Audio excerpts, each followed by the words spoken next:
Okay, welcome back to turn 2 of playthrough of Panzer North Africa. This is scenario 69, Battle of Gazala, .171.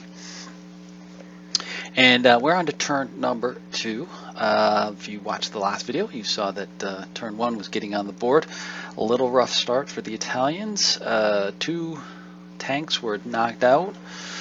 Or well, actually, 1 was knocked out and 2 were damaged, but the crews bailed out in the face of a couple of Commonwealth British 2-pound anti-tank guns here to the south over here. So we're starting up with turn 2, and as I said, with the situation is the Commonwealth has revealed a couple of anti-tank guns right here. We, as the Italians, have come on board with just our tank company, and that's here, in which we lost one M1441 here, another one under here, and another one under here. 1 knockout, 2 damage, but then subsequent bailouts over here earlier. So with that, what we've done is we've moved up the rest of our 2 platoons, as well as our recon group. Our recon group is these guys up here. This is basically a 1 platoon here, and then this is the 2nd platoon here, and this is our headquarters right here. All right. So we've moved them up in a position in which potentially they can support an attack on these guys over here. So what my plan is going to be is have these guys, this guy right here and this guy right here, continue to move forward, because they're, remember, this is early war, so these are short guns. It's going to be tough to hit them at long range, so they're going to try to move up as quickly as possible. These command tanks right here are going to set up and fire across here, try to do something, suppress them, do anything to kind of take their eyes off of these guys that are moving up. Hopefully these guys can get close, shoot them out, or at least overrun this guy, and then try to maneuver around to shoot out this guy who's in the rough over here, along with the ATR and the squad. So that's going to be my plan. The other platoon here is going to try to move up the road, and I think try to flank them around like this. Oh, that's a horrible arrow. Flank them around like that. They should be out of range of these guys over here. That'll be these guys right here. So I think we should be able to isolate them and knock them out pretty quickly, or hopefully without losing too much in the action. We're also getting the Berlusconi, the Italian infantry. I have tried to pronounce it. My Italian is not that great, but the Italian infantry is positioned right over here to get on board. They will probably come up the road over here. I imagine I'll probably have them come up like that, and kind of follow in behind here and give support to the attack over here like so. We also have the recon units over here. I'm not quite sure what I'm going to do with them. There's a couple things that I need to do with them. If I scroll up, oh, my scrolling is going to work here with this on, so let me go back to this and that. And if I scroll up here, actually I should clear that out so it's not in your way. I want to get a couple of these guys up here, maybe these 2 guys right here and here. I lost my pen, so let me go back to it. There we go. These 2 guys right here, I try to move up and discover what this unit is, while these guys come over and support, potentially to get into the 2nd level over here. I don't think I need 4 of them to go up here to attack them, or I should say attack, discover who they are. So I may split these out and have them go on their own in terms of the plan there, to try to get things moving. So with that being said, that's kind of my plan. Still stays in line with what my original plan was from what I discussed in the setup. So let's let's see how it goes. Number of things can change as we go along, as we saw last turn. So with this turn, turn 2, we're getting into the spotting phase. Now with spotting phase on here, pretty much all the Italian tanks are spotted because they've been moving. There's going to be a +2 spotting modifier on there, so everybody can be seen over here. That's fine. They're out of range of most of these units back here. These are the ones that we really need to worry about down here. And then vice versa, these guys can actually spot over here because they've fired, so they've got the spot fired markers on them. So pretty much everybody's seen. Taking a look up here to see if these guys can spot, and they're just out of range. I did the numbers on it here. You can see recon can't spot. The spotting range is 5. It's -2 for the medium terrain and +1 for the recon unit. So the recon helps. But it's only 5 hexes that it can be seen at. So we still got to wait for either them to fire or something to happen with them before we see them. So moving on to the command phase. So I'm going to set my commands. First, the recon units, they each get, as I said before, they each get their own command because they're recon units.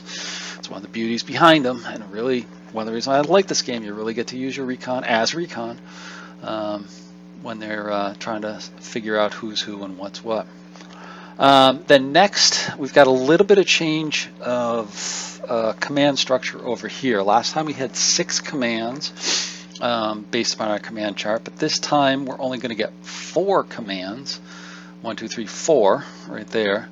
And then I'm also going to put 2 no commands up here. These guys are basically going to have to wait. Even though I want to get them moving across, as I showed before, I can't do it because I don't have the command capability with these regular troops that I'd like to have. So my decision was to set up the attack with these guys because they're on the point right now, and then also have my two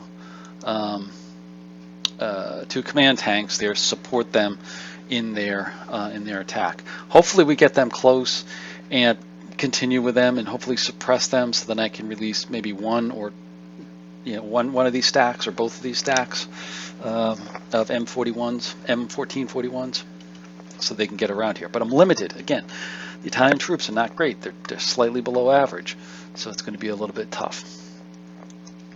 Then we've got the commands for our infantry that are coming on, and basically they have 7 commands. I didn't write it down in there, but they basically have 7 commands, which I'm just going to intersperse out there. Now, most of them are going to come on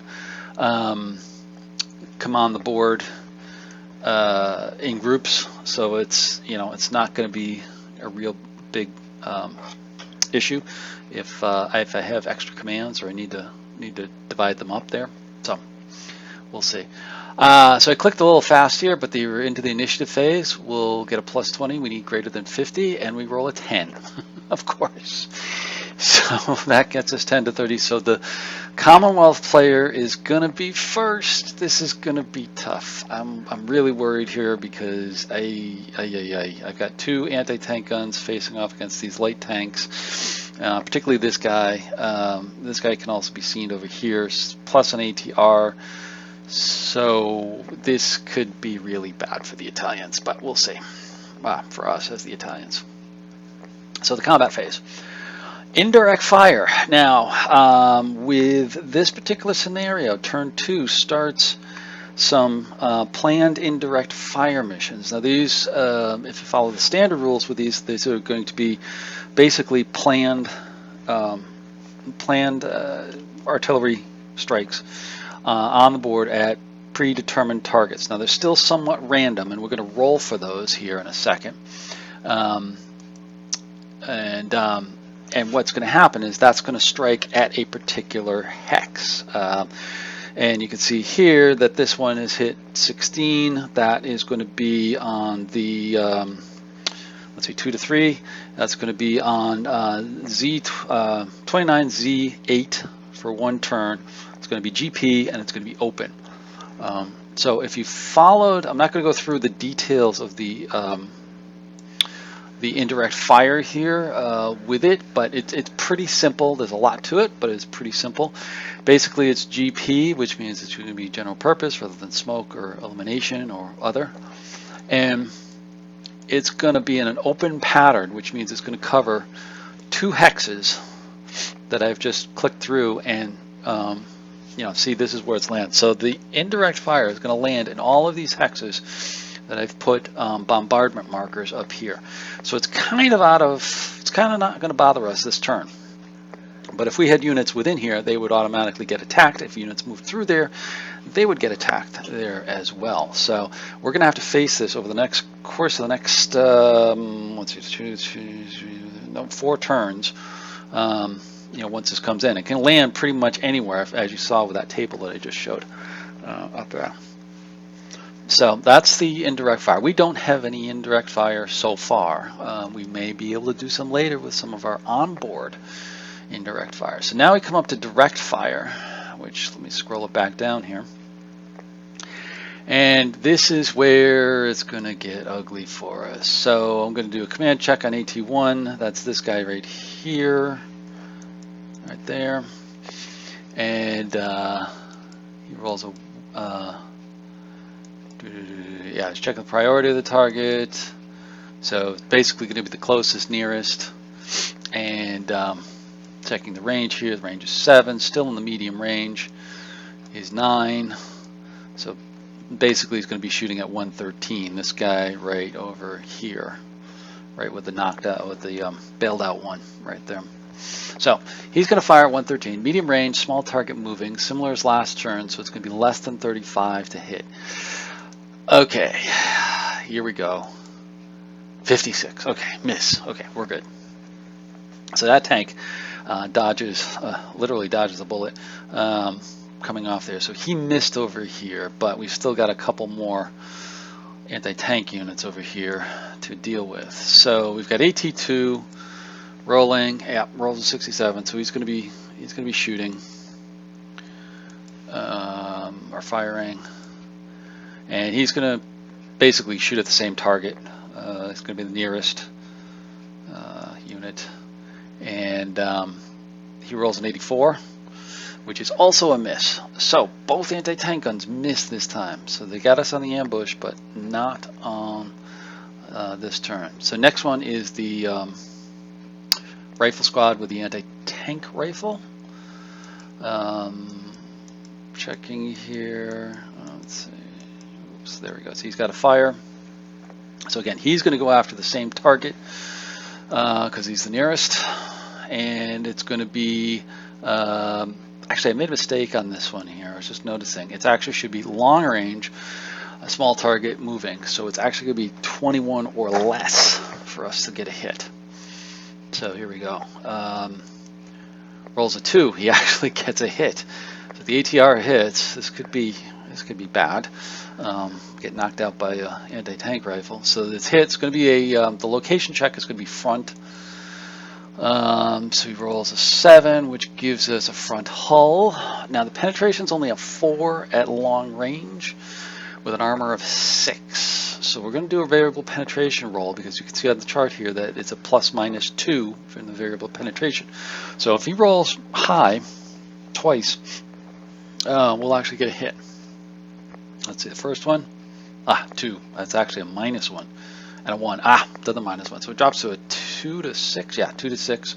So it's he hit the hull, he hit the armor, but it didn't penetrate on there. So back over to the Italians now, because that's all that the Commonwealth had in range there. So now our 2 firing units back here. I'm going to take these 2 guys first, then we'll do the short halt unit up front. So he's got a range of 9. Firing at one of the ATs, the AT1, that's this guy again right here.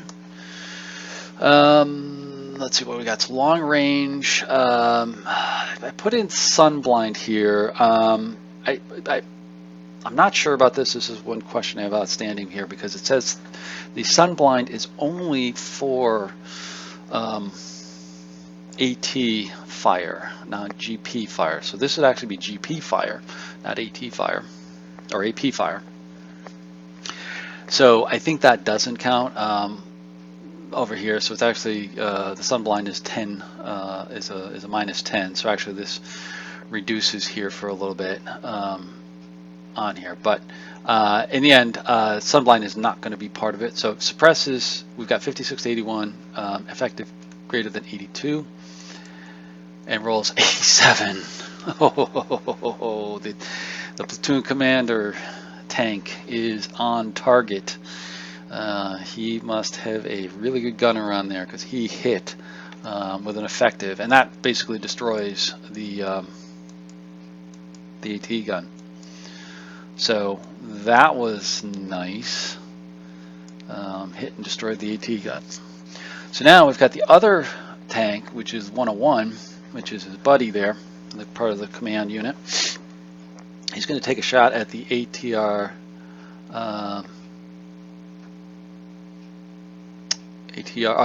Now he has no target. Sorry, yeah, because he was stacked together, so he should be able to fire at him. Wait a minute, I got another fire marker on there. No, he should have been able to fire, so that was my mistake. Never mind. So I actually jumped forward here to the short halt unit, which is 113. Yeah, he should have been able to fire. Oh well, that's my mistake on there as well. But we got one gun. Hopefully this guy can get the other gun. So he's going to fire at AT gun 2, medium range, short halt, and medium cover. So he's going to be able to suppress him from 87 or 79 to 100. Rolls a 23. That's a miss. Okay. So that's all right. Well, they missed us on one of them. We got one of their guns. So that's good. And yeah, that'll pretty much be it for the shooting.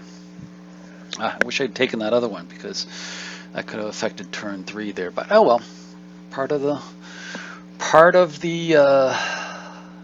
you know, looking back, the Monday morning quarterbacking of the game once you've once you've played it.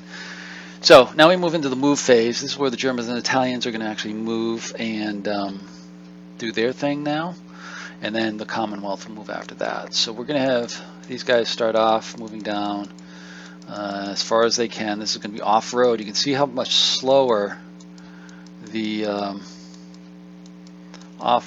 off-road is, and actually he could only move one because he was short halt, so that means he's halved. So he was he wanted to move this way. I didn't want to do that. Undo. There we go.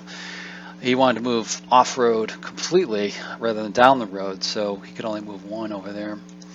Now I'm moving the recon units, so we'll get the recon in position. And the other units, the hidden units up above, couldn't see them. That was my checking over there. And now we've got these recon units starting to move up. And okay, so now U8 could spot him, but he's actually going to shoot through the barrage. So he's got medium range. It's a small target for the AB-41. It's moving, and it's also through the barrage. So it's going to be less than or equal to 30 to hit. Rolls a 43, and he misses. So that was good. So now a spot check on U8. Rolls a 76. It's fake. There's nothing there. That's good. So we discovered who he was.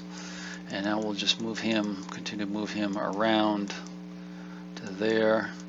And then I don't know why I checked that range. Oh, I know why I checked that range, because this guy's actually going to move up, you know, move fast up the road. Now we know there's nobody here. He's going to try to get all the way up here and get a position for spotting up here at some point in the future. So he's moved way up the road. He's just out of range, just out of medium range of those guys. That's one thing that, you know, as a player you get a little bit of the advantage, because you know they're only going to shoot at medium range or less. So you can kind of position over there. You don't know when they're going to open up. I've toyed around with some changes to make it a little bit more dangerous for the player, but nothing is really gelled quite yet. Anyways, back to the game here. So the other recon units started moving up the road there as well. And here comes, now let's go down here. Here comes the infantry unit. Here we have the two SEMO 75 18s coming on here and here. They're going to position somewhere around the crossroads here to probably support fire. either here or longer. We'll see how that goes. So they've moved up. And now checking where the trucks can move. These are all truck-based units. So I really don't want them getting hit by anti-tank fire or even small arms fire for that matter, because they're going to take damage pretty easily. So they're going to move up the road for the most part. I've got one set of infantry down here, one platoon, who's going to have help support down here.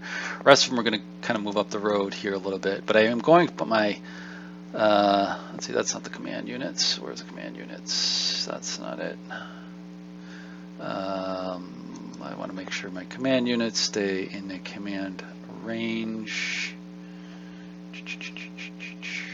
Yeah, there's the command unit up there. I think he's still in range over there. I think I make adjustments here if not. Yeah, no, he's still in range, I believe. Let's just double check this. Yeah, still in range. Seven is the command range over there, so he's still within range and good. So now we check.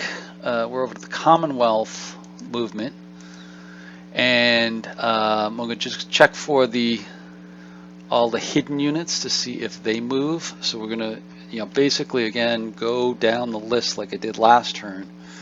Let me just resize this out so you can see all of these guys back here and all these guys back here. Just double checking for two things. Either they're going to move command and then they just move like one hex, or two, depending upon if it's first or second company. Because remember, it's all based upon the main unit's capabilities. So the main unit for the red hidden ones is the 2-pounder anti-tank gun. Can move one hex. For the greens, it's actually the infantry squad, which can move 2 hexes. So we'll see if they move, or they could potentially start digging in and have some hasty entrenchments set up over there, or go into full cover. So let's just see what goes. There we go. First unit 55, that's nothing. 92. Did I miss that one? Maybe I did. That should have been a entrenchment. Up, this guy's going to move right here, right down here. He's got to move on there. So he's going to be moving in one direction towards the highest VP point. So I think he just moves back, which the highest VP is way back over here. I mean, he's not moving very far, but just kind of some adjustments by them. Going to be kind of random. So, it's going to be interesting. Second company checks, that's the green units now. 54, 52, that's nothing. Those are all nothings. Those are all pretty much fires, which essentially are op fires. There's one. Who's moving? This guy right here. Over here. He's got to move command on him. So he's going to move one, and I think he just moved back, I believe it was. Yeah, he just moved back. And then a few more checks. Another one, Hex 30U6, which is this guy over here. He has a move command as well. And he moves, where does he move to?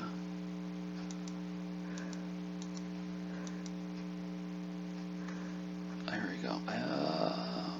Did they move? I thought they moved into the, I think he moved into he moved into the victory hex over here. He moved into that same victory hex over here as well. Okay, so now we're coming to the adjustment phase, wrapping up the turn. So checking for pivots. The only one that really could pivot is this guy down here, and he's in good shape because he's pointed in the right direction, although this guy's just out of range, but his main enemy units coming after him are over here, so he's okay. Turret changes, I think everybody's good on that. No full cover from my perspective. There's no suppression. Command marker is removed, and that's the end of the turn. So where do we stand at the end of the turn? Let's let me zoom in here a little bit and refocus us back in our corner where we're coming in. on the track, or trying to stay on the track as much as possible.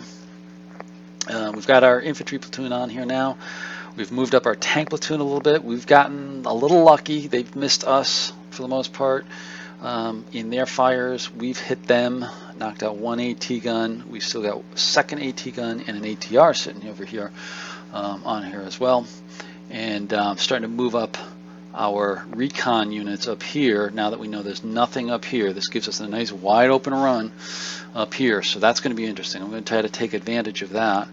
And then again, try to get these rest of this Italian tank platoon around here to try to get around behind these guys to take off some of the heat from these guys out front, and have our command units try to, you know, support fire over here as well. So that's it.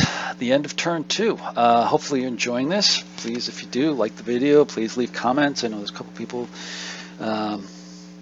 have done that before with me, and that's great. Please like and subscribe. Always like looking for that. And please send me comments and things like that. It's great fun. Love these tactics. Love the small unit tactic stuff. And hopefully, you know, I'm doing all the stuff that I can to help you guys out, either learning it or playing it or giving you some ideas as well. And love to see it. So thanks for watching. We'll see you on the next one.